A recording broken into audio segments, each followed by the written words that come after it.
বন্ধুরা খেপলা ফেলেছি, এবার দেখা যাক মাছ ওঠে কিনা।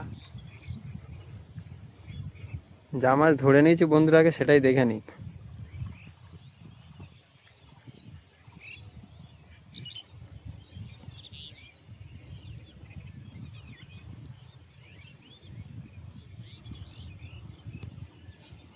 মনে হচ্ছে হলো না। মাছের তো ঝিমই তো দেখছি বন্ধুরা। হ্যাঁ, একটা ঝিম দিয়েছে।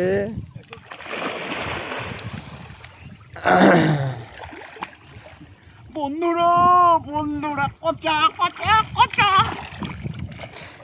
ছোট ছোট উপরে ছোট। এই দেখুন কচা। এই আসতে ভাই, সাইজ সাইজ কচা কচা লেভেলের সাইজ, কচা লেভেলের সাইজ।